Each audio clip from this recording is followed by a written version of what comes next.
The ring came out of his collar before he said a single word. Eli Hargrove stood in the doorway of the trading post with the spring mud drying on his boots, and the first thing his scarred hand did, without his telling it to, was rise to his chest and close around the plain gold band that hung there on a darkened leather cord. He did it the way another man might touch the brim of his hat. Then he let it fall back against his shirt, hidden again, and stepped inside out of the cold white light of the street.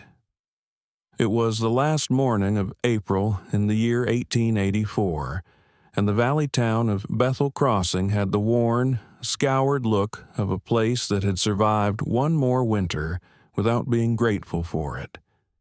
The trading post smelled of coal oil and tanned hide and the sour ghost of yesterday's coffee. A ledger lay open on the rough-sawn counter. Behind it, near the cold stove, 3 men had been talking in low voices for the better part of an hour, and they stopped when the door opened and the mountain came in. That was what they called him, the ones who knew him at all, the Mountain Man. He kept a place up in the high valley 2 hard days north, past the timberline scars and the burn the lightning had left in '79, and he came down maybe 4 times a year, and he spoke to almost no one. He was tall and broad through the shoulders, with a full dark beard streaked faintly with gray, and a head of shoulder-length unkempt dark hair that hadn't seen a barber's scissors in a long while. His coat was dusty tan leather with a shearling collar gone the color of dirty cream.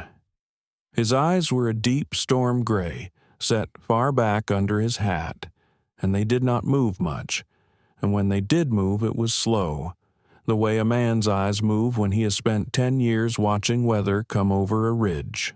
The oldest of the 3 men by the stove was Josiah Ashby, and Josiah Ashby was sweating though the room was not warm. "You're the one, then," Josiah said, "the one Calder's clerk sent word to." "I'm the one." Eli's voice was low and rusted from disuse, a voice that came up out of a deep place. "You're the one owes the bank." The second man at the stove laughed at that, a short, ugly sound, and the third looked at his boots. Josiah's jaw worked. He was a haggard man somewhere past 50, with a drinker's broken veins in his nose and a coat that had been good once. He had the look of a man being slowly emptied out from the inside. $40, Josiah said, as if the number were a stone in his mouth. "To the Calder Bank. Come due Monday. Calder's man tells me you're looking to settle it in exchange." In exchange, Eli agreed. And it was then that Eli Hargrove looked for the first time at the girl.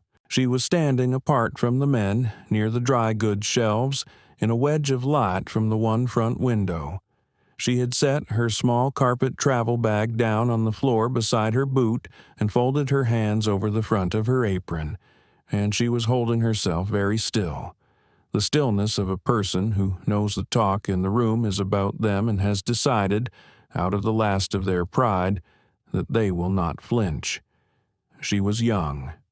19, he would learn later, though that morning he only saw that she was a long way short of 30, and a long way past frightened into something quieter and harder than fear. She was slim and fine-boned, with an oval face under a layer of road dust, and a faint scatter of freckles across her nose, and large, clear hazel eyes that she kept level. Her dark, chestnut hair was parted down the center and pinned into a low, coiled braid, with a few strands come loose at her temples from the long ride in. She wore a high-collared dress of butter-yellow calico buttoned right up to the throat, and over it a faded, soft gray wool shawl pinned at the breast, and a plain cream apron, and dark scuffed boots laced tight. The town called her plain. The town called her worse than plain. Eli had heard the words on the wind before he ever laid eyes on her. the Ashby girl, the ruined one, the one Calder threw back. He had heard plain, and he had heard ugly daughter, and he had heard sold, and he had ridden 2 days down off his mountain into the mud of Bethel Crossing, knowing every one of those words and not believing a single one of them. Because Eli Hargrove had seen Tamsin Ashby before. Once, 5 years gone, and he had never managed to set the seeing down. But that was his to carry and not theirs to know, so he said nothing of it. He looked at her for the length of 2 slow breaths, and she felt the weight of it and turned her head and looked back at him. And for a moment the two of them simply regarded each other across the cold room. The weathered renegade with the ring under his collar, and the girl they were trying to be rid of. And neither of them looked away first. "She can hear you," Eli said at last to the men. "You don't have to talk over her." The second man, the one who had laughed, said something low to Josiah, and Josiah flushed. "Mister," Josiah said, "I'll be plain with you, since plain is what we're at. My circumstances are bad, worse than bad.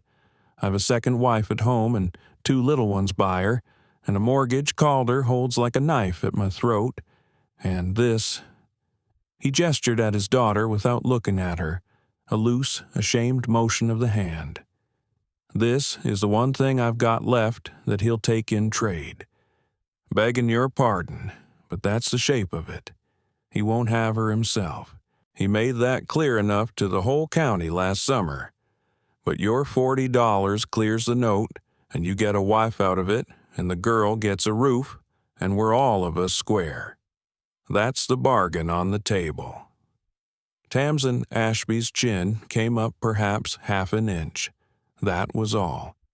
She did not weep, and she did not argue. Eli watched her do it, watched her take the worst sentence a father can pass on a daughter and absorb it standing up, and his scarred hand rose once more to the ring under his collar and closed there, hard, and did not let go. "What's your name?" he said to her, not to Josiah, to her. She seemed faintly surprised to be addressed. "Tamsin," she said. Her voice was low and steady and clearer than he'd expected. "Tamsin Ashby. You know what they're asking me to do, Tamsin Ashby?" "I do." She held his eyes. "They're asking you to buy me for $40 so my father can keep his house through the summer." She said it without a tremor, laying the ugliness of it bare on the counter for all of them to see. "I'd thank you not to pretend it's anything kinder than that." The second man snorted. Josiah shut his eyes, but Eli Hargrove, for the first time and longer than he could remember, felt the corner of his mouth want to move. "All right," he said. "I won't pretend." He crossed to the counter. He took from inside his coat a small leather poke, and he counted out the money in front of all of them. Not coins this time, but worn paper and a few heavy coins on top, $40 exactly, the price of a debt, the price the whole valley would later say was the price of the plain Ashby girl. And he laid it on the open ledger and set his scarred hand flat over it for a moment before he lifted the hand away. "There's your note cleared," he said to Josiah. "Tell Calder I said the Ashbys are paid up." "There's papers," the third man put in, finding his tongue. "Calder's man left papers for the marriage. Preacher Whitfield rides the circuit through here Thursday next. He can—" "I can read," Eli said. "Leave the papers." He turned back to Tamsin. The light from the window had moved a little and lay now across the side of her face, and he could see that under the dust and the dignity she was very tired, and that her hands, folded so still over her apron, were not quite steady after all. "I've a place 2 days north," he told her, plain and straight, as he'd have wanted it told to him. "It's high and it's cold and it's a long way from anyone. I won't lie to you and call it more than it is. There's a cabin and a barn, and a herd that's been poorly this spring and not much else. I keep one man on, name of Caleb, and otherwise it's just the wind. I'm not—" He stopped and started again. "I had a wife. She's been gone 6 years. I haven't had cause to be soft to anybody in a long time, and I won't promise you I remember how. But I'll promise you this. No hand of mine will ever be raised to you. You'll eat what I eat. You'll have the warm side of the fire. And the day you want to leave, I'll hitch the wagon myself and take you wherever you say. And there'll be no debt on you for it. That's the whole of what I've got to offer." It was, by a long way, the most words anyone in Bethel Crossing had heard Eli Hargrove say at one time. Tamsen Ashby looked at him for a long moment. Then she bent and picked up her carpet bag and straightened and settled the strap of it in her fist. "My mother kept horses," she said, which seemed to be no answer at all, and was in fact the truest answer she could give him. "Before we lost the farm. I know how to be useful around stock. I won't be a burden to you, whatever else I am." She drew a breath. "When do we leave?" "Now," Eli said, "if you're willing. Storm's coming over the North Ridge by Thursday, and I'd as soon be home before it." "Then now," she said. She didn't look at her father.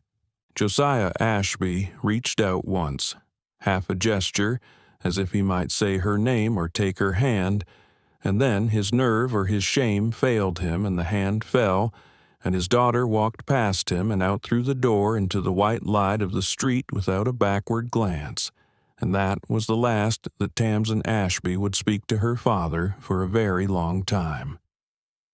They were nearly to the edge of town when a man came out onto the high boardwalk in front of the bank. He was lean and clean-shaven, with oiled fair hair going silver at the temples, dressed in a tailored charcoal frock coat and a brocade waistcoat, with a silver-headed walking cane in one gloved hand. He stood at the rail and watched the wagon pass, and he was smiling a small, pleased, knowing smile. The smile of a man watching a piece of business conclude exactly as he had arranged it. Tamsen went rigid on the seat beside Eli. She did not turn her head, but every line of her had gone still and cold.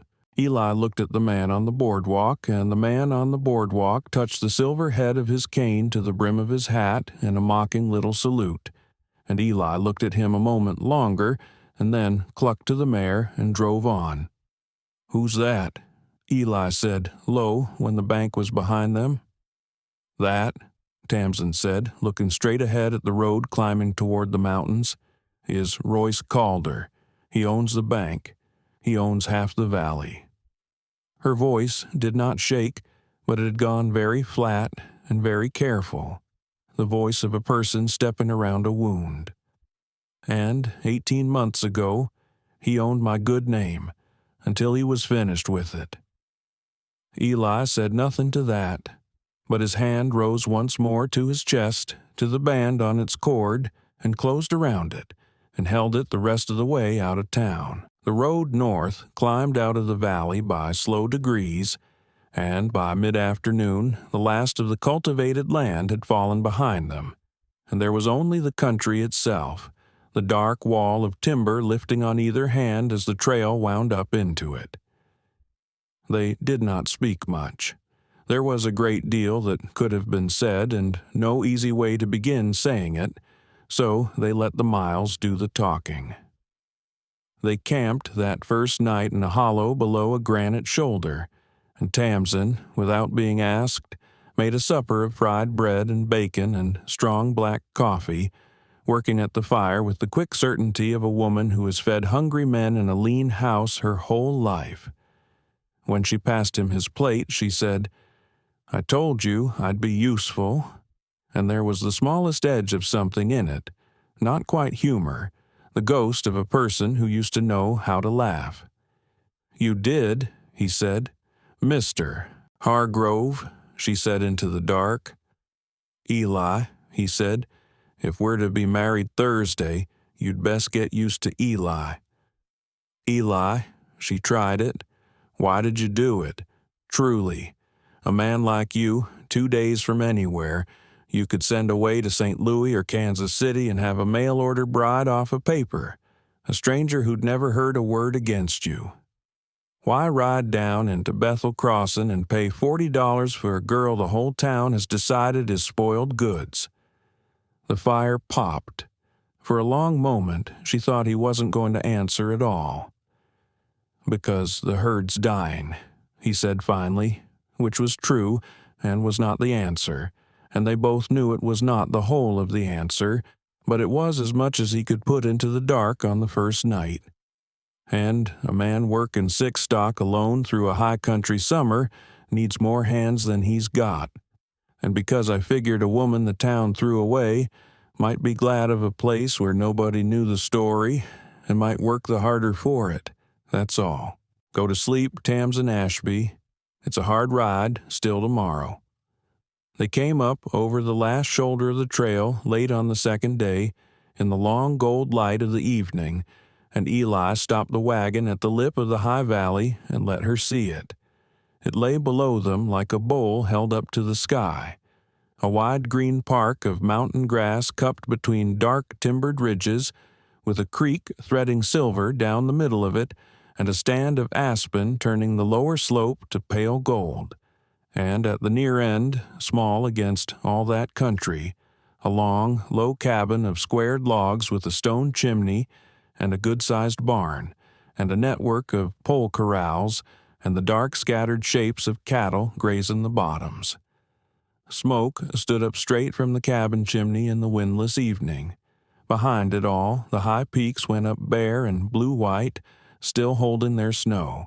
Tamsen Ashby looked at it for a long time and said nothing, and when Eli glanced over he saw that her eyes were wet, and that she was furious at herself for it, and was holding very still until it should pass. "It's the prettiest thing I ever saw," she said at last, low, almost angry. "Don't mind me. I'm tired is all." "It's home," Eli said, and clucked to the mare, and they went down into it. A man came out from the barn as they rolled into the yard, a lean, sandy, bandy-legged hand of perhaps 30, with a sun-creased squint and a quick, wary way of moving. This was Caleb Stroud, who had ridden for Eli Hargrove 3 years, and was the nearest thing the mountain man had to a friend on the earth. Caleb took one look at the woman on the wagon seat, and his eyebrows climbed clear up under his hat. "Boss," he said carefully, "you went down for salt and a barrel of nails." "I came back with a wife," Eli said, swinging down. "Caleb Stroud, this is Mrs." He stopped, caught on the word, the old word, the word that had belonged to a dead woman for 6 years, and could not make himself say it about anyone else, not yet. "This is Tamsen," he finished. "Tamsen Ashby will stand up before the preacher Thursday. Till then and after, she's the lady of this house, and you'll treat her as such." Caleb recovered admirably. He pulled his hat clean off and held it to his chest. "Ma'am," he said, it's a fine surprise is what it is. Welcome to the High Valley. Mind your footing by the barn, the mud's bad this time of year, and watch the blue roan in the far corral. He'll take a piece out of you soon, as look at you. Otherwise, it's a peaceable place, mostly." "Thank you, Mr. Stroud," Tamsen said, and climbed down before Eli could come around to help her, and stood in the yard of her new home in the last of the gold light, a slim, straight figure in butter yellow and gray, with the dust of 200 miles on her, looking about her at the barn and the corrals and the cattle and the great blue peaks beyond. And Eli, watching her from across the wagon, saw her square her thin shoulders and lift her chin at that same defiant angle she'd shown in the trading post, as if to say to the whole indifferent mountain, "Very well, then. Here I am. Make of me what you will." She was up before either man the next morning. "How long have they been like this?" she said without turning around when she heard him come up. "Like what?" But he knew. He had known for 2 weeks and had been telling himself it was the late grass, the bad water at the lower seep, the hard winter still in their bones. Like dying. She said it flatly as she said all the hard things and pointed with her chin. That red cow at the back has gone off her feed. See how she stands with her head low and her flank tucked. And the brindle steer's lame in the near hind. Only it's not his foot, it's high up, it's the leg, that's swelling in the muscle, that's not a stone bruise, and there's 3 of them coughing. Listen. They stood, and from the bunched herd came the deep, wet, rattling cough of a steer, and then another. That's lung fever working in the chest, and the swelling leg. She stopped, and her jaw tightened, and Eli saw real fear cross her face for the first time since the trading post. Not fear for herself, but fear for the animals. "Eli, have you lost any yet? Found any down and gone in the morning, swole up, with a black look to the meat under the hide?" He stared at her. "2, he said slowly. "Last week. I thought it was. I didn't know what I thought. Found them stiff by the lower seep, buried them deep and away, like you would." "Black leg," she said quietly, "or near to it, and the lung fever on top, which it shouldn't ought to be both at once, except that they're run down from the winter and packed too close on wet ground, and once they're weak, the one opens a door for the other." She turned and faced him fully now, and her hazel eyes were wide and dark and absolutely certain, and there was nothing plain about her at all in that moment. "Your herd is sick, Eli Hargrove. Bad sick. Some of these you'll lose no matter what anyone does. The leg disease, once it's got a strong hold, there's no calling them back. You can only get them away from the others and burn the ground where they fall so it doesn't seed the pasture. But the lung fever you can fight, if you fight it now and fight it right. And the strong ones you can carry through if you separate the sick from the sound this very morning and don't wait another day. You wait another day, and you'll be burying them by the dozen by midsummer." Caleb Stroud had come up behind them in time to hear the most of it, and he was looking at the slim girl in the butter-yellow dress with the dawning expression of a man revising every opinion he had formed the evening before. "Boss," Caleb said carefully, "she ain't wrong about the red cow. I've been worried on that red cow 3 days." Eli Hargrove was a proud man and a private one, and a part of him did not love being told the state of his own herd by a 19-year-old girl he had bought for $40 2 days past.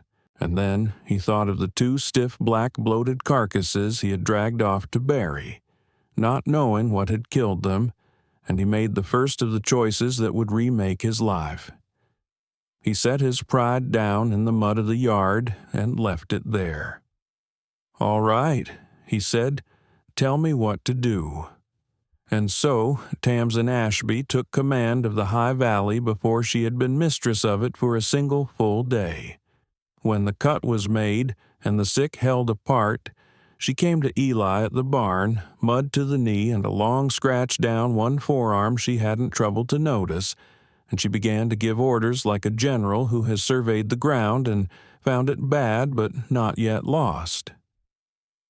"I need a clean, dry place out of the wind for the worst of the lung fever ones," she said. "The back of the barn, the empty stalls. We'll bed them deep and keep them warm. Warmth is half the battle with the chest. I need every clean rag and old sheet in the house. I need a fire kept and water kept hot. And I need—" She pressed the back of her wrist to her forehead, thinking, running through a list she was reading off some shelf in her memory that no one had known was there. "I need certain plants, and I won't have but a few of them in my bag, and the rest I'll have to find or send for. Mullein, for the chest, the big woolly leaves that grows on poor sunny ground. I saw some coming up the trail. Boneset, if there's any in the wet meadows. Yarrow for the fever and for that scratch on the cow's wattle going bad. Pine pitch and lard for a chest poultice, and whiskey, if you've got any, not to drink, to drench the worst ones a little, it stirs the blood. She looked up at him, suddenly uncertain, suddenly 19 again. If you'll trust me with it. I know I'm new come, and I know what I am to you, and I know this is your stock and your money and your living, and you've every right to send to Bethel for a proper stock doctor instead of taking the word of, there is no proper stock doctor, Eli said. Nearest horse doctor's in the valley, 2 days down, and he's a drunk besides. There's old Doc Vance for people, and that's all. Tamsin. He waited until she stopped and looked at him. I didn't bring you up here to send to Bethel for what's standing in front of me. You know what's wrong with my herd. You knew it in one look this morning when I'd been blind to it for 2 weeks. Whatever you need, you'll have. Tell Caleb and tell me and we'll get it. I trust you with the stock. Then we'd best hurry, she said, and turned and got to work. The circuit preacher came up the mountain on the Thursday, as the papers had said he would. Eli, he said, taking the mountain man's hand in both of his. It's a long road up. I was glad to get your word, and gladder of the reason, if the reason is what I take it to be. It is, Eli said, if she'll have me. We've had it arranged a fortnight, Pastor, but I'd not say the words over her till you came, and I'd not. He stopped. I'd have it done right, before God, not just papers. They were married that evening in the yard of the high cabin, in the long gold light, with the great blue peaks for a church and the creek for an organ. Caleb Stroud stood up as witness in a clean shirt, scrubbed and shy. Tamsin had washed and pinned her hair fresh and put on the one good thing she owned, and Eli had brushed out his beard and put on his late father's waistcoat, and they stood before Pastor Whitfield in the gold light and the cool rising evening, and the old man opened his book. And it was here, just as the preacher cleared his throat to begin, that Eli Hargrove did the thing that broke something open in Tamsin Ashby that she had thought sealed shut for good.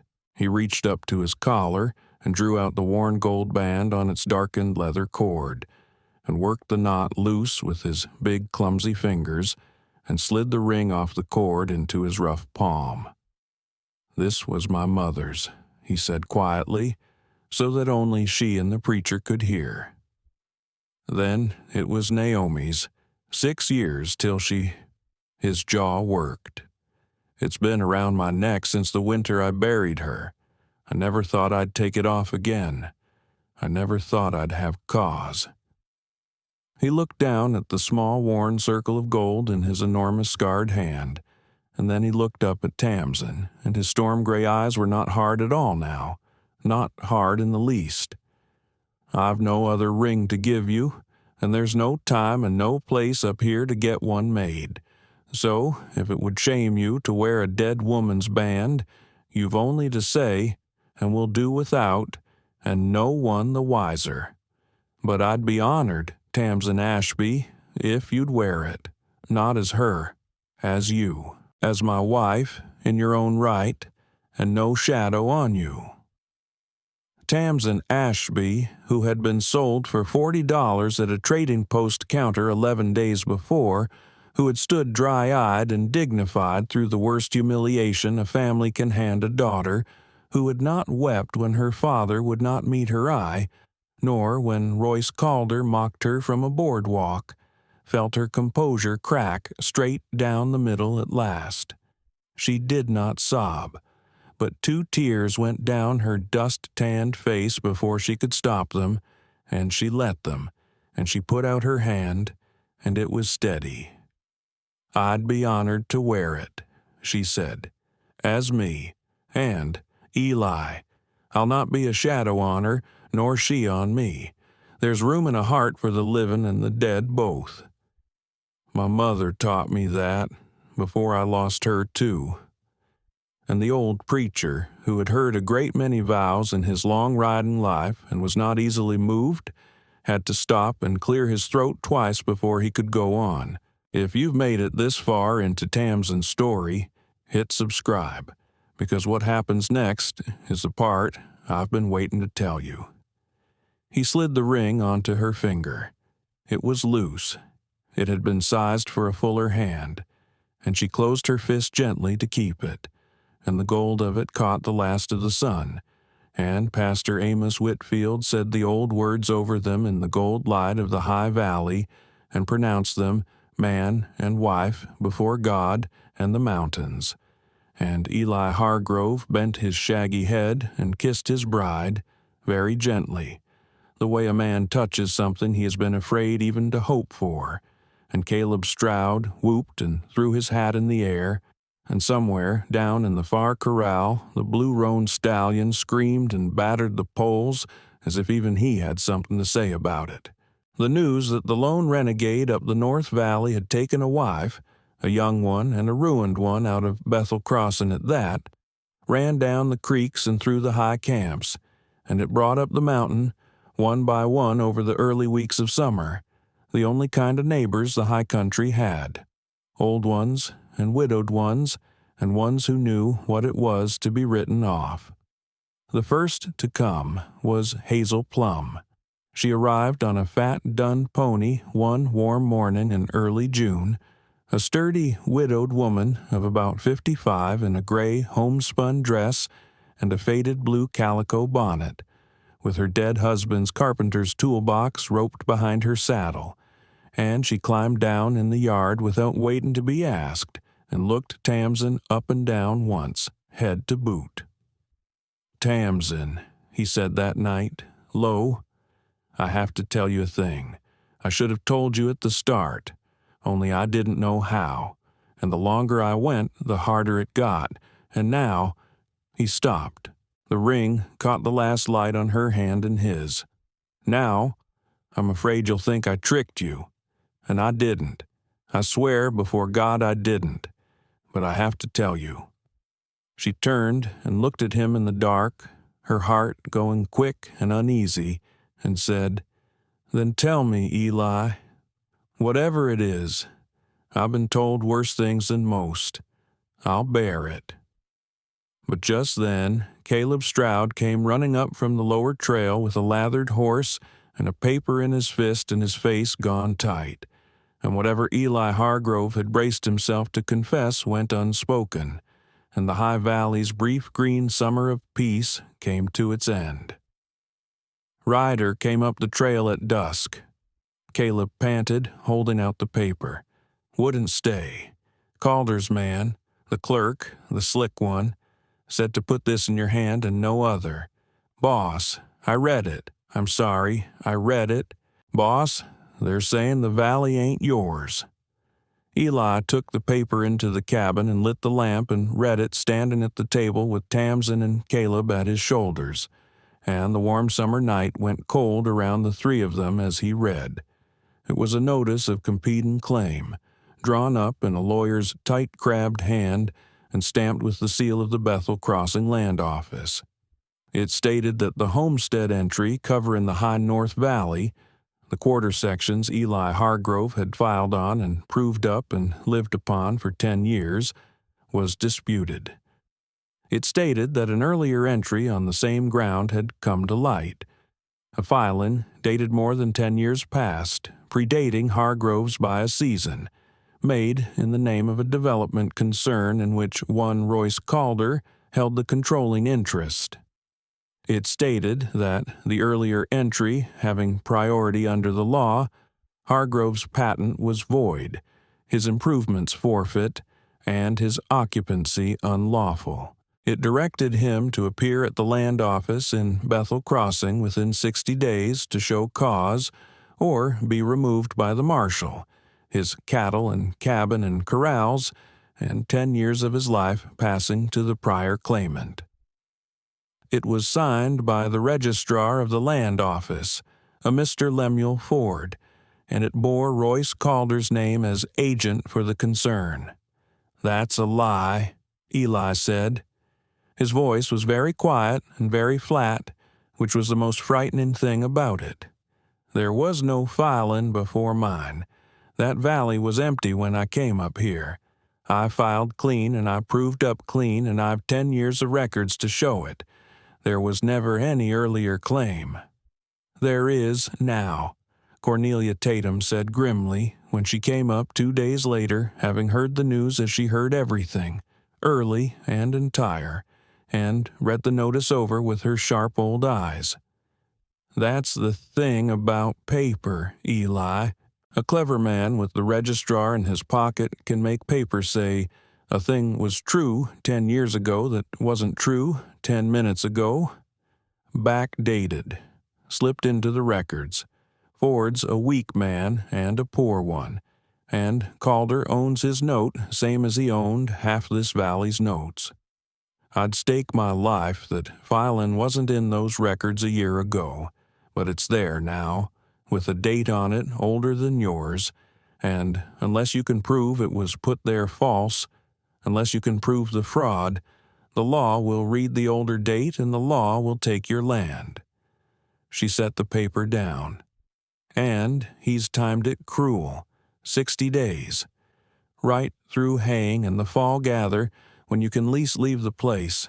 He means to break you with the work of fighting it as much as with the fighting." It was here, in the cold lamp-lit cabin with the false notice on the table between them, that Eli Hargrove finally told his wife the thing he had been trying to tell her on the porch. He sat her down. He sent Caleb out. And he said, "Tamsin, before this goes further, you have to hear what I started to tell you tonight, because I'll not have you find it out from Calder's mouth or anyone's but mine." He turned the ring on her hand. "When I paid your father's debt and took you up this mountain, I let you think it was chance. A man needing hands, a girl the town threw off, a bargain that suited us both. That was true, but it wasn't the start of it." He drew a breath like a man stepping off a height. "I'd seen you before. 5 years gone, the autumn of '79. I'd come down for the fall supplies, and I rode past the little white church at Bethel, and there was a burying in the yard. I only stopped because there was a girl there, 14 years old maybe, standing at the head of an open grave, singing. The others had gone quiet and broke down, as folks do at a graveside, and this one girl stood straight as a fence post with the tears running down her face, and would not stop singing the hymn, would not let it falter, held the whole thing up by the throat of her own voice till the last word was sung over her mother's grave." His voice had gone rough. "I never knew your name. I was a stranger on a horse, and you were a child burying your mother, so I rode on. But I never set it down, Tamsin. 5 years I carried it, the girl who wouldn't stop singing. And when I came down this spring and heard the Ashby girl was for sale for her father's debt, heard them call you ruined and plain and worthless, I knew it was you, and I knew the town was wrong about you, wrong as it always is about everything." He made himself finish it. "I didn't pay $40 for a pair of hands, Tamsin. I told myself I did, but I paid it for you. The herd needing hands was the reason I let myself believe. You were the reason I went." For a long moment, Tamsin Ashby could not speak at all. She sat in the lamplight with a dead woman's ring loose on her finger and felt her whole souled, scorned, discarded life quietly rearrange itself behind her, every old fact of it sliding into a new place. And she understood all at once that the thing she had taken for the worst humiliation of her life, being bought, being chosen by no one, being worth only a debt, had not been that at all. She had been chosen, quietly, secretly, across 5 years and 200 miles, by a grieving man on a mountain who had carried the memory of her singing the way he carried his dead wife's ring, because he could not bear to let it go cold. "You knew me," she whispered, "all this time, from the grave. You knew me." "I knew you," Eli said, but the same revelation that lifted her up showed her, in the very same moment, the true and terrible shape of what they were facing.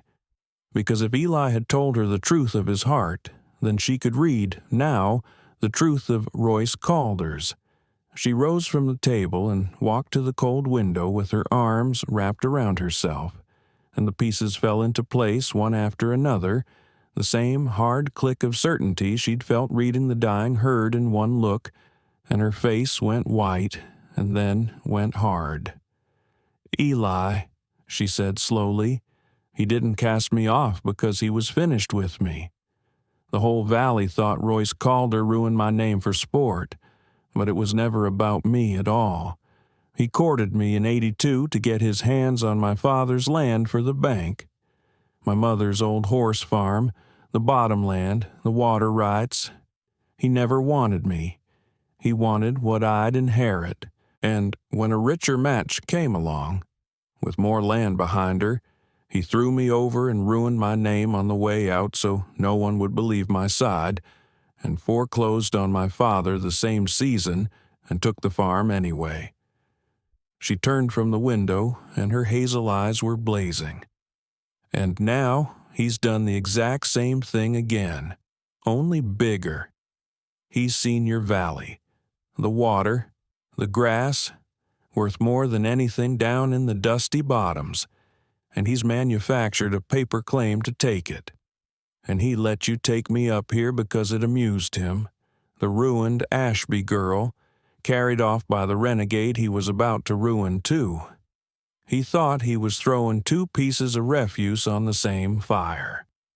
Her voice shook, not with fear now, but with a fury 6 years in the making. "He has spent my whole life deciding I was of no account, and, Eli, I am so tired of being a thing that Royce Calder gets to throw away." Eli Hargrove rose and crossed to her and took her by the shoulders, and looked down into her furious white face, and for the first time in 6 years the hardness in his storm-gray eyes was not grief, but something hotter and more alive. "Then we won't be thrown," he said. But he had not reckoned on Tamsin. "We can't beat his paper with our paper," she said, the night Eli came back gray and beaten from the land office. "Cornelia's right. The date's the thing, and his date is older, and the law will read the older date unless we can prove it's false. So that's what we have to prove. Not that our claim is good, that his is forged, that the filing wasn't in those records until this year, and that he put it there." She had a stub of pencil and a scrap of paper, and she was making a list, brisk and methodical, just as she had the morning she saved the herd. "Who handles the records? Ford. Who owns Ford? Calder. So Ford won't help us, unless we can make it cost him more to lie than to tell the truth. There's bound to be others, though. A land office has more than one clerk. Old filings get copied, recorded, sent down to the county seat.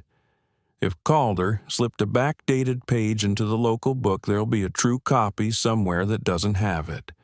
The county recorder's book, 2 days further down. Or someone who remembers.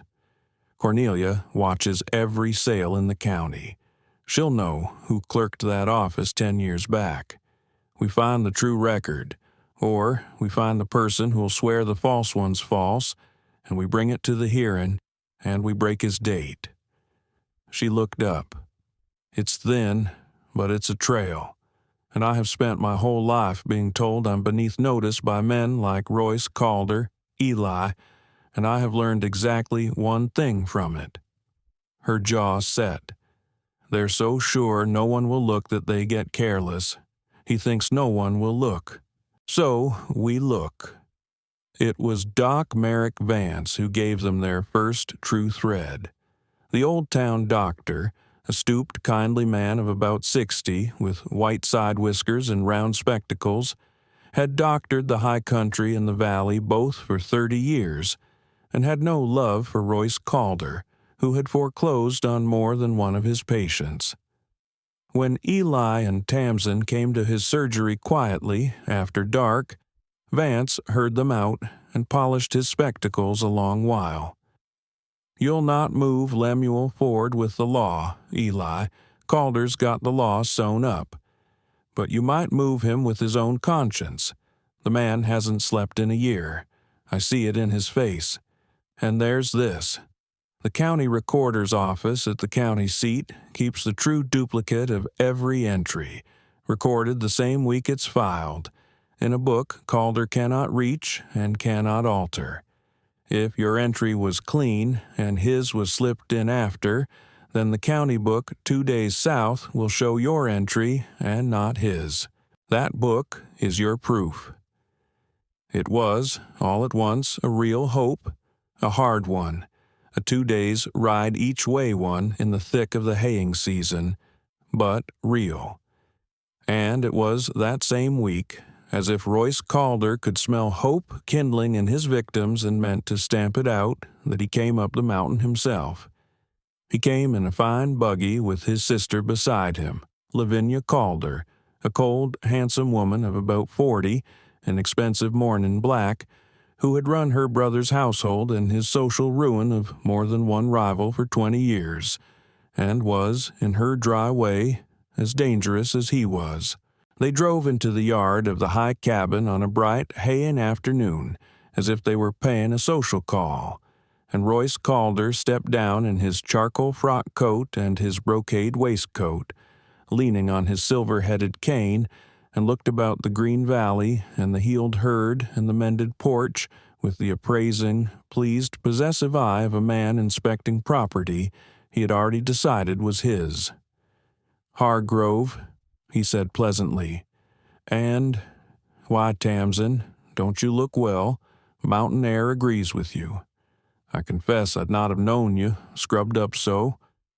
His pale blue eyes moved over her, dismissive and amused, and lingered with open mockery on the loose ring on her work-roughened hand.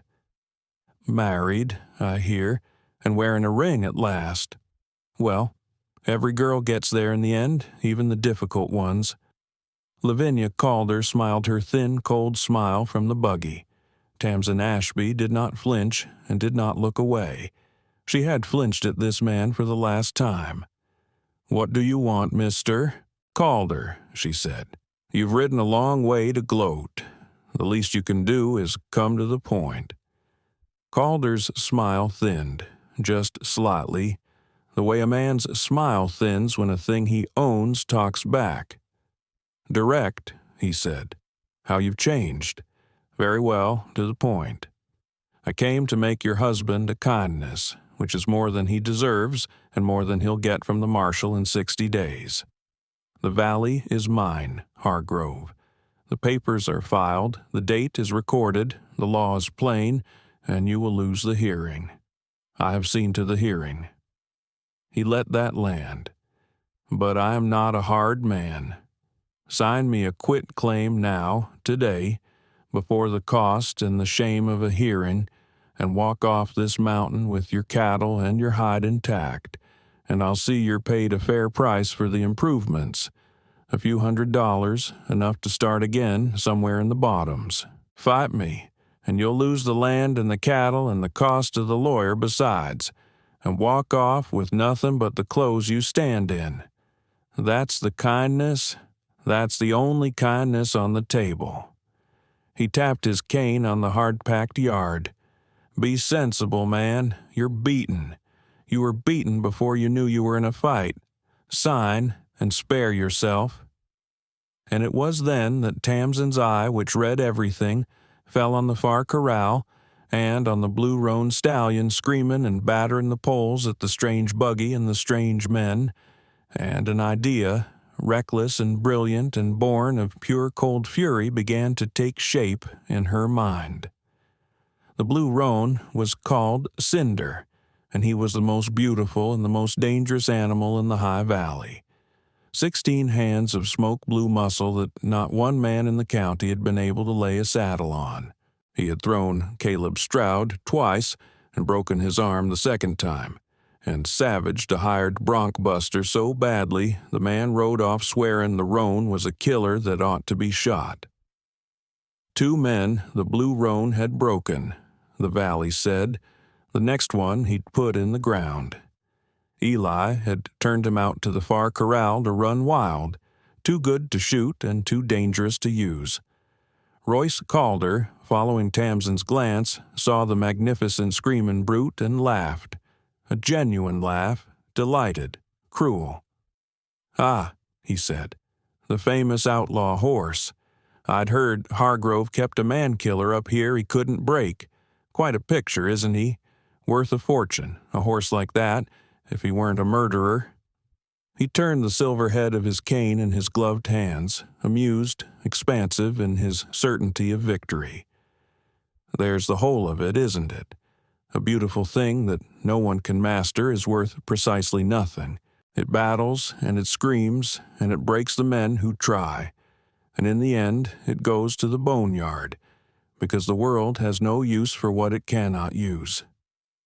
His pale eyes slid back to Tamsen, and the cruelty in them was naked now. "Rather like some people. All that fire, all that pride, and not a soul on earth with a use for any of it." He smiled. "Sign the quit-claim, Hargrove. Don't be the outlaw horse."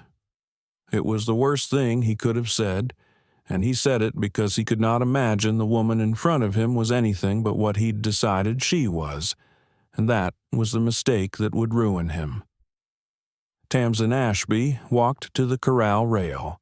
She stood and looked at the blue roan stallion, and the stallion stopped battering the poles and stood blowing and trembling, and looked back at her, ears flicking, and for a long, strange moment something passed between the girl and the killer horse that none of the watching people understood. Then she turned around, and her face was perfectly calm and perfectly cold, and there was nothing plain about her at all. "You say a beautiful thing no one can master is good for nothing, Mr. Calder," she said.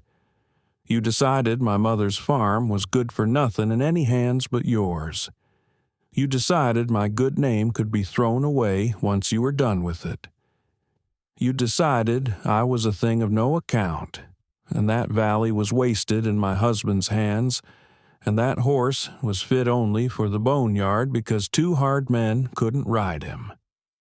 She walked back toward the buggy, slim and straight, and stopped before the seated banker and looked up at him without 1 ounce of fear. "I'll make you a wager, Royce Calder. You've given my husband 60 days to sign your quitclaim or face the hearing. Give him instead until the day of the September harvest fair that the whole valley comes down for, and on that day, in front of them all, I'll ride that horse you say no one can master, saddle, bridle, and a quiet walk down the length of the fairground, gentle as a church pony. And if I do it, you'll stand up before every soul in that valley and withdraw your claim on this land, publicly, your word as a gentleman, which I'll see you keep." Her chin lifted. "And if I fail, if that horse throws me or kills me, then my husband signs your quitclaim the same hour, and you've lost nothing, and you've had the pleasure of watching the ruined Ashby girl break her neck for your amusement. A worthless girl and a worthless horse against your whole Green Valley. Surely a sure thing's worth taking for a sporting man." The yard had gone dead silent. Eli Hargrove had gone white. Caleb Stroud's mouth hung open.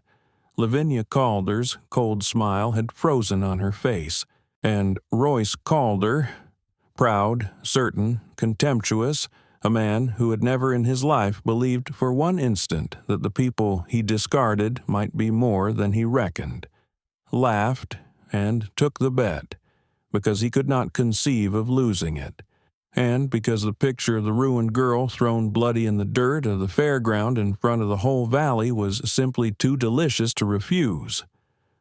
"Done," he said, delighted. "Oh, done, you absurd creature. The whole valley is witness. I'll see to it the whole valley's there. The September fair, then. You ride the man-killer down the fairground, gentle as a church pony, and I'll eat my claim in public and withdraw it on my word as a gentleman. And when he splits your skull on the rails instead, as he will, my dear, as he surely will, your husband signs within the hour. I'll have it all drawn up proper, witnessed and binding, so there's no crawling out of it after. Shake on it, Hargrove. Your wife's made you a wager. Be a man and shake." And Eli Hargrove, sick with fear for her and seeing no other road, looked at his wife, and his wife looked back at him with her steady, blazing hazel eyes and gave him the smallest nod, and Eli took Royce Calder's soft-gloved hand in his scarred one and shook on it, and the thing was done. That night, after the Calders had driven back down the mountain well pleased, Eli took Tamsen by the shoulders in the dark cabin and said, low and shaking, "What have you done? Tamsen, what in God's name have you done? That horse has killed, he near killed 2 men, hard men who've broke broncs their whole lives. I can't, if he kills you. Tamsen, the valley isn't worth your life. No valley is. Nothing is. I'll sign the quitclaim tomorrow and we'll go down to the bottoms and start again. I don't care, I'd rather have you alive and landless than—" "Eli." She put her hand against his bearded face, her small hand with the loose ring on it. "Listen to me.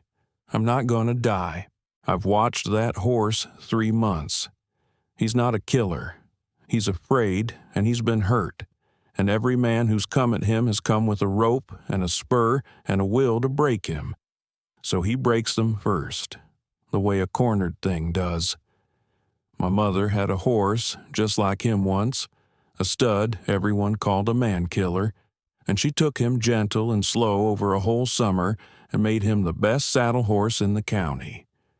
Because she didn't try to break him. She let him choose her. And that is exactly what I'm going to do, make him want to be ridden. And on the day of the fair, I'll walk him down that fairground gentle as a lamb and take this land back with my own 2 hands. Her voice dropped. And it's not just the land, Eli. While everyone's eyes are on the wager, on the foolish girl and the killer horse, no one will be watching the quiet work, the trail to the county seat. The true record. Calder thinks the loud thing is the whole thing, but the wager buys us the time and turns every eye the wrong way, and the real blow lands somewhere he isn't looking. That's how you beat a man like him. You let him watch the horse, and you cut the ground out from under him while he laughs. "All right," he said hoarsely. "All right, but I'm sending Caleb to the county seat, not me. I'm not leaving this mountain while you're on that horse. I'll be at that rail every morning, Tamsen, every single morning, and if that animal so much as looks like killing you, I'll have him off you if I have to. You'll stand at the rail, and you'll keep quiet, and you'll let him choose me," Tamsen said gently. "That's what you'll do. Promise me. Your fear will spook him worse than anything. Promise me you'll trust me with this, as you trusted me with the herd."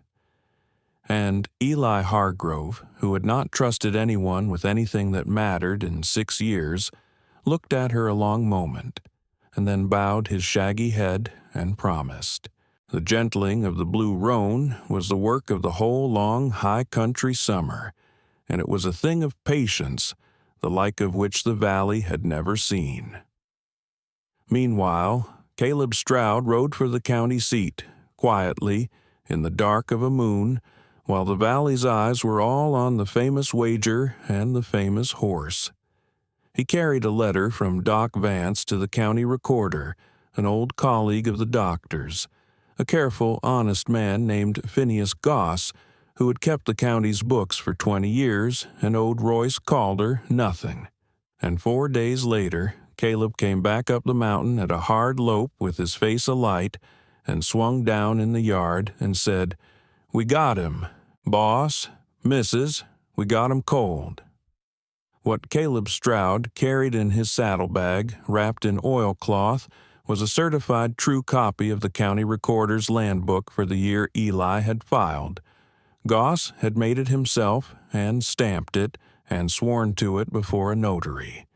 And it showed, in Goss's own careful 10-year-old hand, recorded the very week Eli filed, the entry of Eli Hargrove on the high North Valley, clean and clear and first.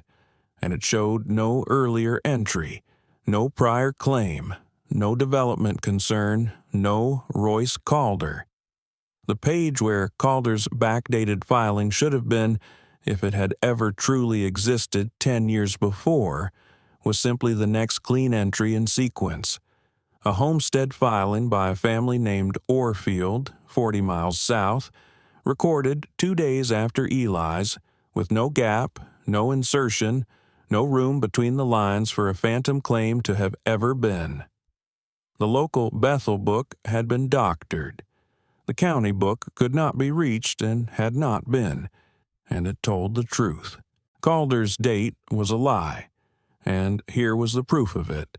Certified and sworn and stamped, the kind of proof even a bought registrar and a crooked hearing could not argue away.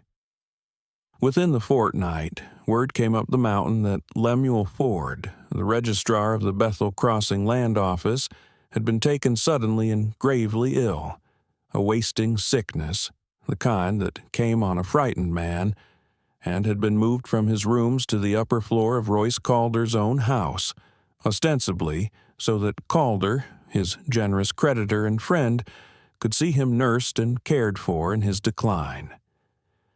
Doc Vance was not permitted to attend him. Calder had sent down the valley for a physician of his own.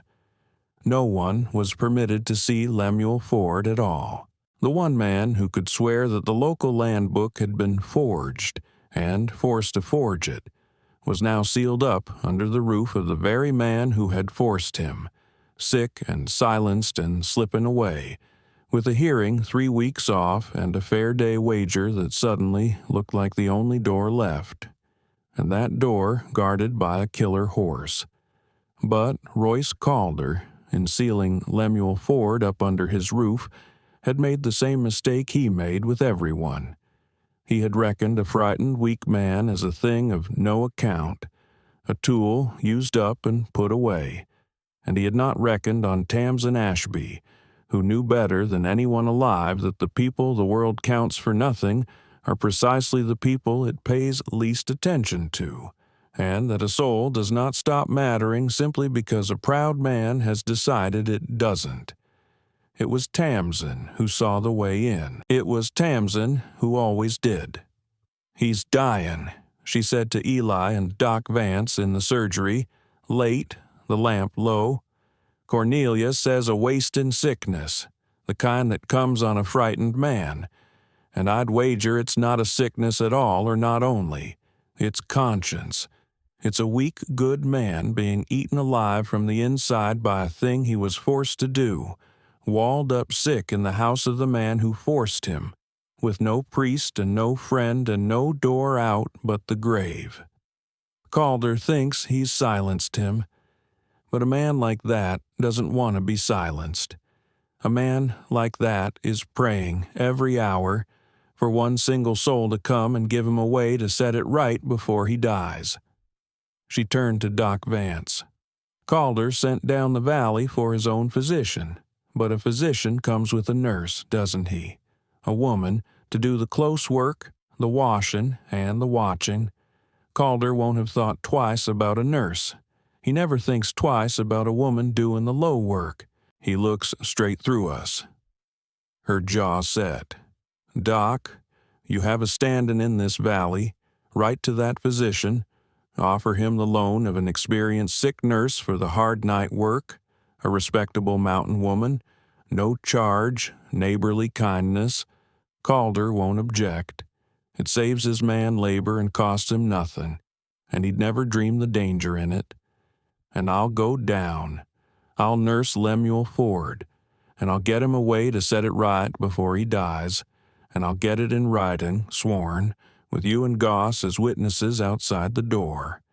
And then let Royce Calder stand up at that fair and call a dying man's deathbed oath a lie in front of the whole valley. Let him try. They got it in writing that night, a full sworn statement in Ford's own failing hand, witnessed by Doc Merrick Vance and Phineas Goss, the county recorder, who had come up quietly and waited in the dark lane below the window. A complete confession of the forgery, naming Royce Calder, dating the false filing, describing exactly how and when and why it had been slipped into the Bethel land book to steal the high North Valley from Eli Hargrove.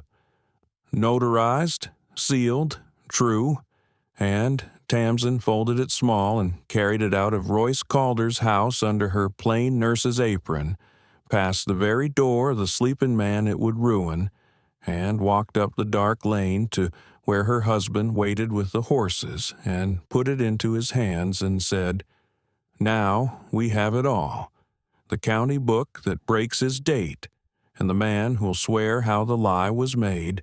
He can't make this disappear, Eli. There are too many honest people holding pieces of it now." She was shaking, finally, now that it was done.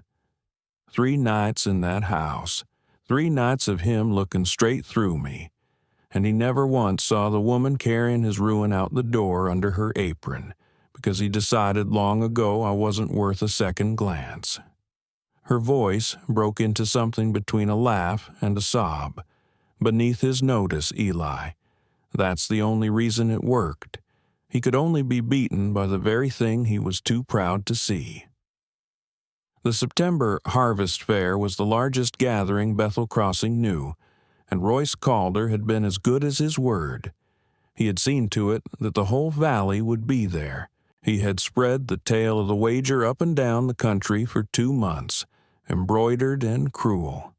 The mad, ruined Ashby girl, sold off to the renegade up the mountain, had wagered her husband's whole valley that she could ride the famous man-killer Roan, and on fair day the valley would watch the horse split her skull on the rails and watch the renegade ruined in the same hour, and Calder would have his green high valley and a fine afternoon sport into the bargain. They came from 40 miles to see it. They lined the long fairground 3 deep, farmers and ranch hands and town wives and children up on wagon beds, and the air smelled of dust and horses and frying dough, and at the head of the ground, on a raised platform got up for the occasion, sat Royce Calder in his charcoal frock coat, with his sister Lavinia in her black silk beside him, holding court, smiling, gracious, certain, a man come to watch a thing he owned conclude exactly as he had arranged it. Tamsen Ashby's father was in that crowd. Josiah Ashby stood at the rail with his second wife Prudence and their 2 small children, hollow-eyed and ashamed, having heard the tale like everyone else, come to watch the daughter he had sold ride to her death. He had not spoken to her since the trading post. He could not meet her eye now. Tamsen met his. She found him in the crowd as she walked the blue roan onto the fairground, and she looked at her father for one long moment across the dust, steady and grave and without anger. And then she looked away and gave her whole attention to the horse, because the horse was what mattered now, and her father had stopped being a thing that could wound her on a certain April morning when a different man had taught her what she was worth. A hush came over the crowd as she led the stallion out. They knew that horse. Half the valley had seen him throw and savage the bronc buster the year before. The story of the 2 men he'd broken was a famous one. And here came this slim girl in a butter-yellow dress and the soft gray shawl, bareheaded, her dark chestnut hair in its low coiled braid, leading the smoke-blue man-killer on nothing but a soft rope, and the great horse walking beside her with his head low and his ears soft, and a sound went through the crowd that was half wonder and half dread. Eli Hargrove stood at the rail with his heart in his throat and his scarred hands gripping the wood till his knuckles went white, and he kept his promise, the hardest promise of his life. He kept quiet, and he kept still, and he let her go. Tamsen Ashby stopped the blue roan in the center of the fairground in the great hush, with the whole valley watching. She did not look at Royce Calder on his platform.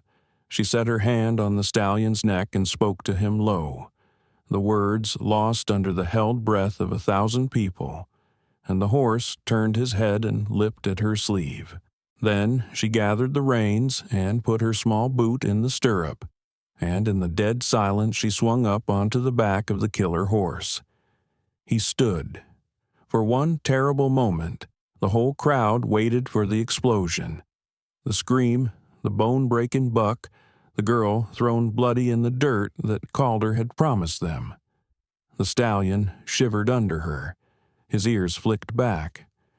Tamsen sat easy and still and unafraid, her hands soft on the reins, and waited and let him choose, the way her mother had taught her, just as she'd let a dying herd and a frightened registrar and a shut-down widower of a mountain man all come to her, each in their own slow time.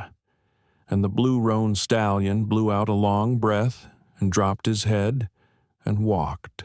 He walked the length of the fairground at the lightest touch of her hand, smooth and proud and gentle as a church pony, his hooves falling soft in the dust, his neck arched, the most beautiful animal anyone there had ever seen, carrying the girl the whole valley had called plain and ruined and worthless down the long lane of staring faces from one end to the other and back again.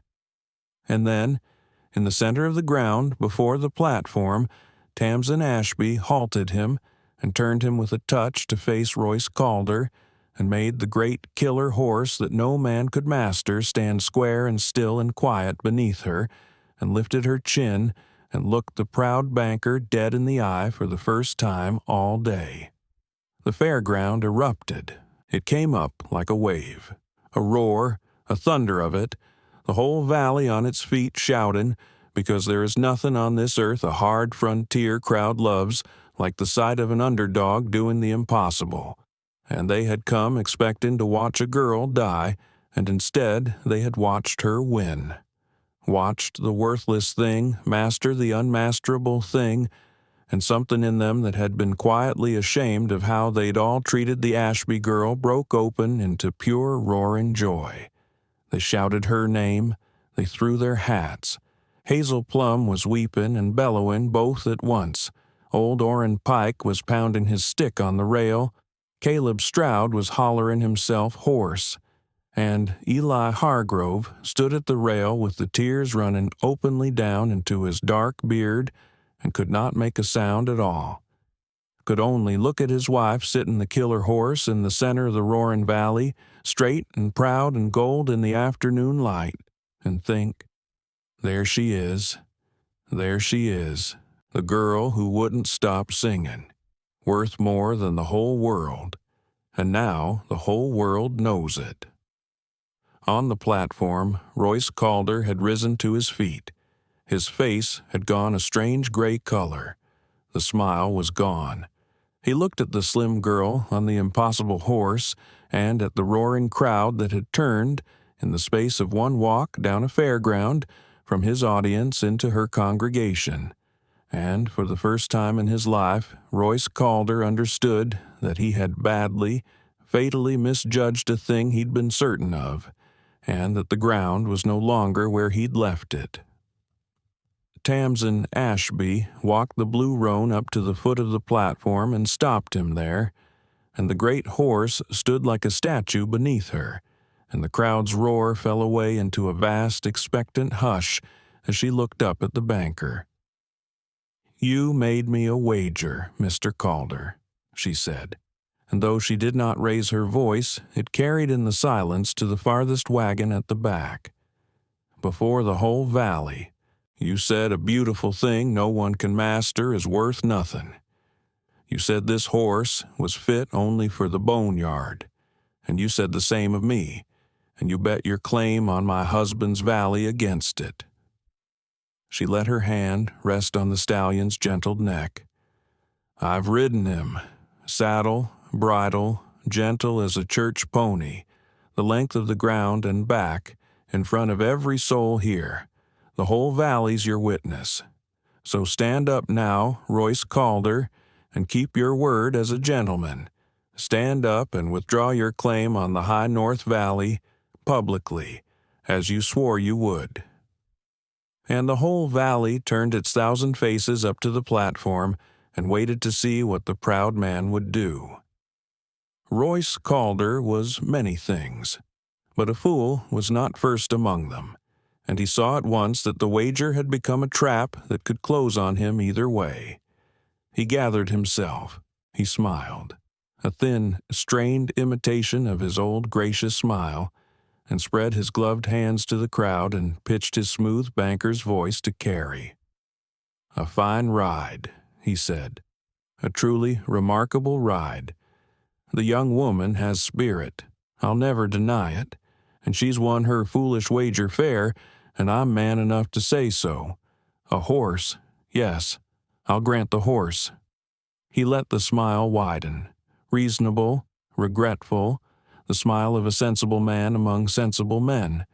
But, good people, you'll understand that a sporting wager over a horse is one thing, and the law is another.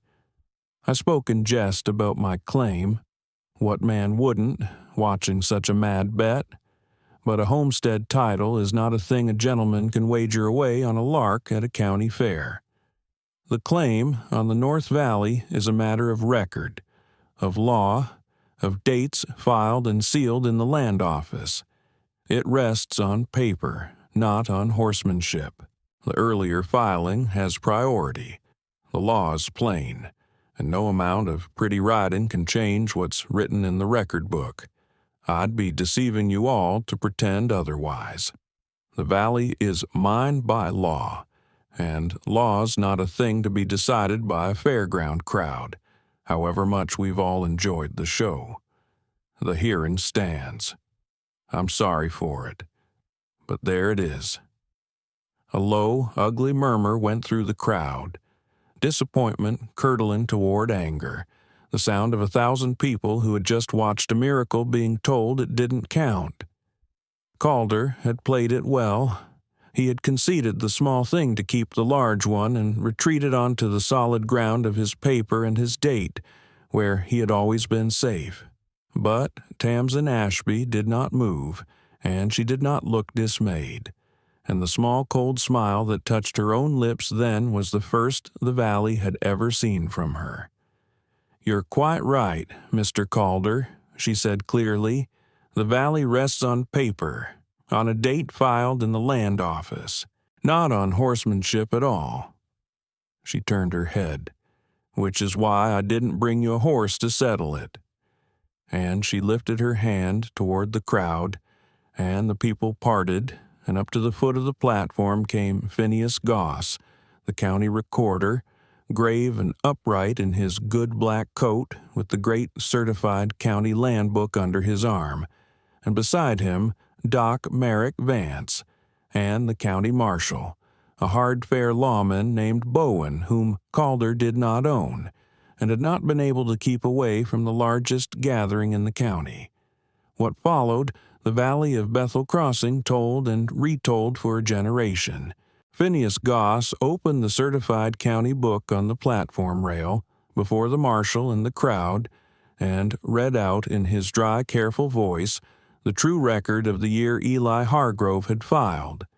The clean first entry of Hargrove on the high North Valley, recorded the very week he filed, and the next entry after it, the Orfield filing 2 days later, with no gap between, no room, no earlier claim, no Royce Calder, no development concern, nothing.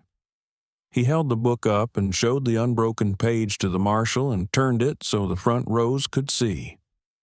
"This is the true and certified duplicate of the county record," Goss said, "made and sealed by my own hand 10 years ago and kept in the county vault where no man could alter it. It shows Mr. Hargrove first and clean. It shows no prior claim whatsoever. And the local Bethel book, which does show a prior claim, has therefore been falsified. A page slipped in, backdated after the fact." He closed the book. "I'll swear to that before any court in this territory." Calder's gray face had gone grayer. "An old man's book," he began, "proves nothing against the official local record, which, then perhaps the official local registrar will settle it," Doc Vance said quietly and held up the second document. "This is the sworn, witnessed, and notarized statement of Mr. Lemuel Ford, Registrar of the Bethel Crossing Land Office, made in his own hand 4 days before he died, God rest him, in the presence of myself and Mr. Goss." The old doctor's voice was not loud, but the silence around it was absolute. In it, Lemuel Ford swears that he was forced, under threat of ruin by his creditor, to take a backdated filing and slip it false into the Bethel Land Book, to steal the High North Valley from Eli Hargrove, exactly as he was earlier forced to falsify claims against 2 other men. He names the creditor who forced him. Doc Vance lowered the paper and looked, for the first time, directly at the man on the platform. "He names you Royce Calder." The silence broke. It did not break into a roar this time. It broke into something lower and far more dangerous. The murmur of a crowd that has just understood it has been lied to for years by a man who foreclosed on its widows and ruined its girls and smiled the whole while. A crowd doing the arithmetic of every sale and every foreclosure and every ruined name it had ever laid at someone else's feet, and finding all at once the real account. Marshal Bowen stepped forward and took the county book from Goss and the confession from Vance, and read the confession through in the silence, and looked up, and his hard, fair face was set like stone. "Mr. Calder," he said, "I'll be taking these, and I'll be taking a hard look at the Bethel Land Book, and at the Orfield claim, and at the widow Renfrew's foreclosure I never did like the smell of, and at every piece of paper your bank's filed in this office for 10 years. The territorial court sits in November. You'll want a lawyer." He did not raise his voice either. He did not need to.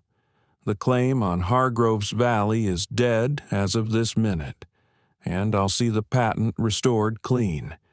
As for the rest, you'll answer for the rest in front of a judge." Royce Calder stood on his platform above the valley that had been his audience and was now his jury, and he understood that he was finished. Not beaten in a brawl, not thrown in the dirt. Finished as his kind is always truly finished, by his own paper turned against him, by the honest weight of the people he had been too proud to see. He looked out at the 1,000 turned faces, and at the grim marshal with his ruin in hand, and at the slim girl on the gentled killer horse who had walked his whole scheme out the door under a nurse's apron because he'd long ago set her below the reach of his notice. And whatever he saw in all of it, he said not one more word. He turned, stiff and gray, and stepped down from the back of the platform, and his sister Lavinia rose in a rustle of black silk and went after him with her chin high and her face white, and the 2 of them walked to their fine buggy through a crowd that drew back from them in a cold silence worse than any shout, and Royce Calder climbed up and took the lines and drove out of the fairground and out of Bethel Crossing, and the High Valley people watched the dust of him go, and that was the last the valley saw of the proud banker for a long while, gone to lawyers and the November court and the slow ruin of everything he'd built on lies, displaced and diminished, a small man at last in the eyes of the whole country that had once feared him. And, in the hush after he'd gone, a single figure came stumbling out of the crowd toward the gentled horse and the girl on its back. It was Josiah Ashby. Tamsin's father stood at the stallion's shoulder, hollow and shaking and weeping openly now, and he lifted his ravaged face to his daughter and could barely get the words out. "Tamsin," he said, "girl, what I did to you, selling you off that morning like, I've hated myself every day since. I told myself I had no choice, the debt, the little ones, but a man's always got a choice, and I made the coward's one, and I sold my own girl, and—" His voice cracked entirely. "I'm sorry. I know it don't mend it.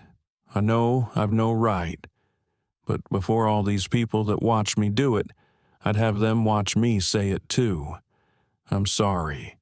You were always worth more than the whole of us. I just hadn't the spine to see it." Tamsin Ashby looked down at her broken father for a long moment from the back of the horse she had tamed, and the fairground held its breath. She did not leap down and embrace him. She did not say it was all forgiven, because some things are not, and she would not lie even now. But neither was she cruel, because cruelty had never been in her, and because the man on the mountain had taught her that worth is shown in mercy and not in spite. "I hear you, Papa," she said quietly. "I can't unmake that morning. I won't pretend I can. But I hear you, and I'm glad you said it, and there's a place for you to begin to earn it back if you've a mind to. We'll see, in time." She drew a breath. "That's all I've got to give you today. But it's not nothing. It's a door left open, which is more than you left me. Mind you walk through it slow." And it was, in the end, more than he had any right to, and exactly as much as she could honestly give, and Josiah Ashby bowed his gray head against the warm neck of the blue-roan horse and wept, and the valley looked on, and the proud were humbled and the lowly were lifted, the way the old book the circuit preacher carried had always promised they someday would be. They went home up the mountain the next morning, the whole quiet company of them, Eli and Tamsin and Caleb, and behind them Doc Vance and Phineas Goss, turning off at the valley fork with grave handshakes and gruff blessings, and Hazel Plum and Cornelia Tatum and old Orrin Pike riding up the high trail with them, to a second supper at the Hargrove cabin that night, the first true feast that High Valley had known in a great many years. They were none of them blood kin, not one. They were the leavings of the high country, the widowed and the aged and the passed over, the people the valley below had quietly decided it had no use for, and they had made themselves, in that warm, loud, crowded cabin, into the truest family any of them had ever known. Tamsin Hargrove sat at the head of her own table with her husband's hand in hers, and looked round at the fire-lit faces of the people who had come up the mountain for her, with a toolbox and a casserole and a thermos of bitter tea on the worst days of her life. And she had to look down at her plate a moment to keep her composure, because she had spent 2 years believing she belonged nowhere on the earth, and here she was, belonging so completely it ached. The marshal kept his word. By the first snowfall, the false claim had been struck from the books, and Eli Hargrove's patent restored, clean and clear and first, signed and sealed past any man's power to forge it away again. Royce Calder answered to the territorial court in November, and the answering went hard for him. The widow Renfrew's foreclosure was overturned, and his bank, built brick by brick on quiet thefts, came down brick by brick when the bricks were examined in honest light. He left the valley a ruined name and did not come back, and that was its own kind of justice, the only kind the frontier could promise, that the proud man who had decided 100 souls were his to throw away was sent away small and known, to be no one's master ever again. But Tamsin Ashby did not spend the winter thinking about Royce Calder, because Royce Calder had finally and forever stopped being a thing that mattered to her, and there was so much else now that did. She spent that winter learning, at long last, what it was to be cherished. The high valley closed in under deep snow, and the cabin that had been a widower's cold, spare grief house for 6 years became something it had never been, a home with a heart beating in it. Old Orrin Pike came down the frozen creek on snowshoes to teach her the last of what he knew before he got too old to know it, and she wrote it all down in a careful book so it would not die with either of them, and the two of them, the ancient healer and the young one, kept half the high country alive that winter, and folk who would once have crossed the street from the ruined Ashby girl now sent for her through the snow and called her, with respect, Mrs. Hargrove. The blue roan she rode all winter, gentle and proud and entirely hers, and the foals of that killer horse that no man could master became, in the years that followed, the finest saddle stock in the territory, because a beautiful thing that no one can master is worth nothing, Royce Calder had said, and he had been wrong about that, as he'd been wrong about everything, and Tamsin Hargrove proved him wrong every single day of her life. It was many years later, an evening in early autumn, the aspen gone gold on the lower slope and the high peaks already holding their first snow, that the two of them sat on the porch of the high cabin in the long, fading gold light and watched the day go down. They were not young any more.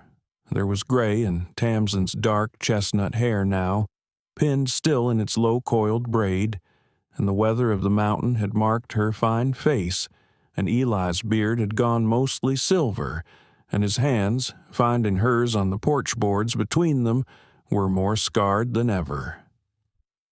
Down in the yard, their children's children chased the last light, and a tall grandson was leading the get of the old blue roan in from the corrals, and the supper smell came out the open door, and the whole green valley lay below them in the gold dusk, theirs, clean and free and first in the book, as it had always rightfully been. Tamsin Hargrove sat in the failing light and lifted her left hand and looked at the plain-worn band of gold on it, looser than ever now on her aged finger, kept on with a twist of thread, the ring that had been his mother's and then Naomi's, and then, for all the long good years, hers.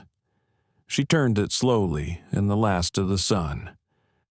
"You know," she said softly, "I was 19 the morning they sold me to you. 19 years old, and I thought I'd reached the end of my whole worth. $40 and a debt cleared, and a girl nobody wanted carried off up a mountain to disappear." She smiled, watching the great-grandchildren in the gold yard. And it was the beginning, the very beginning of everything, the luckiest morning of my life, the morning the whole valley felt sorriest for me. Eli Hargrove lifted her hand, the small old hand with his mother's ring on it, and held it against his silvered beard as he had that first night before the preacher came, and for once in his long quiet life he found the words. "I've carried that ring around my neck a long time before it ever went on your hand," he said, low and rough. "Years.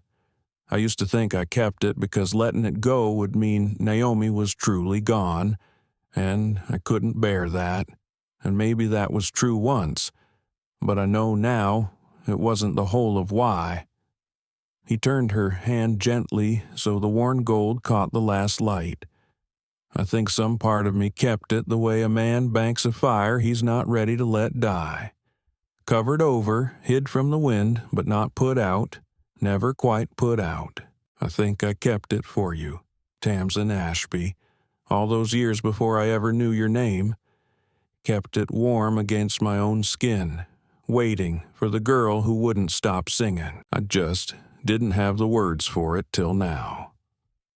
And Tamsin Hargrove leaned her gray head against her husband's shoulder in the last of the gold light, with Naomi's ring warm on her finger, and the high valley going dark and peaceful below them, and the laughter of their children's children rising up out of the dusk, and old Orrin Pike long in his grave now, but his herb book living on in her careful hand, and Hazel Plum and Cornelia Tatum gone too, but never once forgotten, the whole found family of the high country who had come up the mountain with one tool and one question on the worst days of her life, and never left her side.